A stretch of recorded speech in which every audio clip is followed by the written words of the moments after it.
Bonjour, bonsoir à tous, merci à vous qui nous écoutez depuis votre voiture, dans le métro, dans le bus, en vous réveillant ou en allant vous coucher.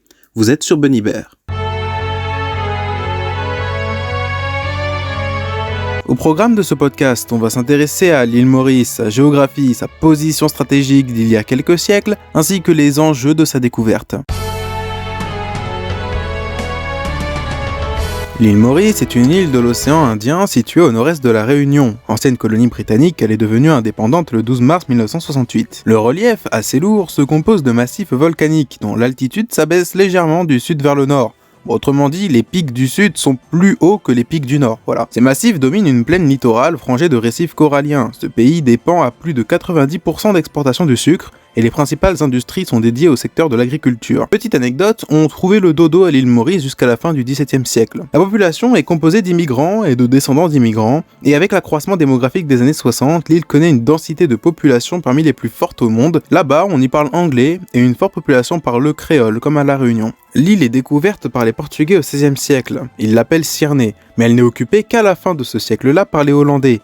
Ces derniers baptisent l'île en l'honneur de Maurice de Nassau et y introduisent la canne à sucre, le coton et les animaux domestiques.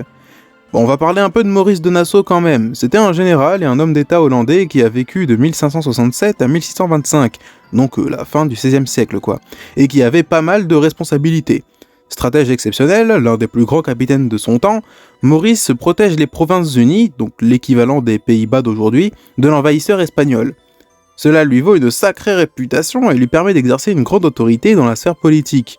10 ans après la trêve d'une guerre avec l'Espagne qu'il s'était plus ou moins forcé à signer, il parvient à faire exécuter son ennemi juré, le dénommé Oldenbarnevelt, et à gouverner sans résistance la République jusqu'à sa mort. Bon, de retour sur notre île du coup. Les Français succèdent les Hollandais en 1715 et s'installent sur l'île qu'ils nomment en toute humilité l'île de France. Elle fut administrée par la Compagnie des Indes orientales en même temps que sa voisine de la Réunion. Oui, entre la langue et ça, on sait que Maurice et la Réunion partagent des liens historiques très forts.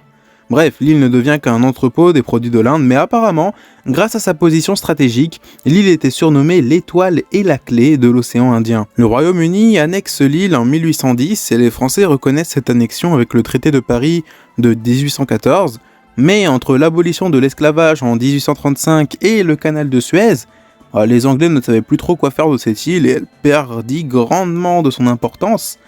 Mais bon, elle est restée quand même occupée jusqu'à son indépendance en 1968 qui s'est fait au terme de négociations pacifiques. Dans les années 90, elle connaît un boom économique sans précédent, ce qui amène une vague de prospérité au pays. Merci à vous d'avoir écouté ce podcast. Nous ne sommes pas sur toutes les plateformes, alors nous vous recommandons vivement de vous abonner à la chaîne YouTube afin de ne pas louper les prochaines vidéos et on se dit à demain pour un prochain podcast.